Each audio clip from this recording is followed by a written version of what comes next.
isang panalo po na ipagmamalaki natin. At bakit po, no?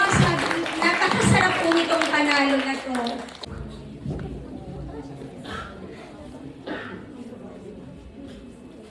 Thank you, sir. Ang galing po ng ating MC today. Siguro po minsan ma-invite po namin kayo sa isang program namin sa school, no po?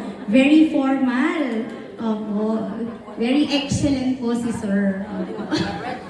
Medyo na-pressure po ako, sir. Ang ganda ng voice ni Sir, ni Mr. Enrique.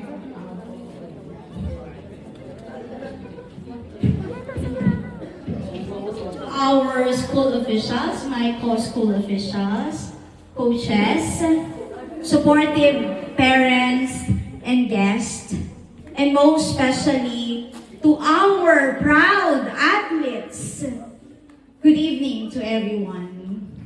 Today, we are gathered here to celebrate a truly meaningful and once-in-a-lifetime victory in the lives of our children. Our pride, the 13 under basketball team, we sincerely thank you, our dear parents, for inviting us to share in this moment and for allowing us to celebrate this victory with you.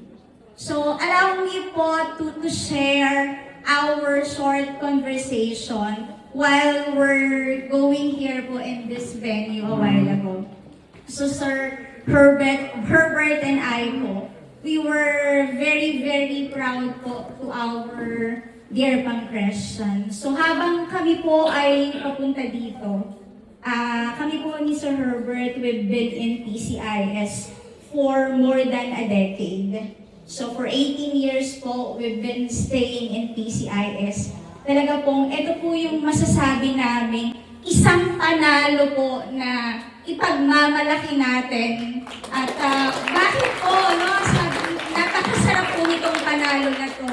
Biruin niyo po, tinalo po natin, nakakaiyak po, no? Tinawag niyo po si Sir Herbert, medyo naiiyak pa po, no? So sa 18 years po na stay namin sa Pancres, ito po yung talagang hindi po namin makakalimutan. No, hindi naman po natin may pagkakaila na someday po, no, meron tayo, we will have separate ways. Pero ito po yung matatandaan po namin sa puso namin na talagang maaalala po namin na naging part po kami ng journey ng mga batang ito. At dahil po yan sa inyo, our dear parents po, no? Sabi namin, we're very, very proud at pinagmamalaki po natin ang panalong ito. Dahil po tinalo natin yung dalawang malalaking eskwelahan, IPSJ at ang IPSA. Ilang po estudyante meron ng mga schools na yan. Nasa 2,000 po. Tayo po ay versus 600, pero tinalo po natin sila. At napaka-memorable po ito dahil ito po ay 10 PISAM. No? So, this is 1 decade celebration ng PISAM at nakuha po natin yung victory na yan during the 10 PISAM.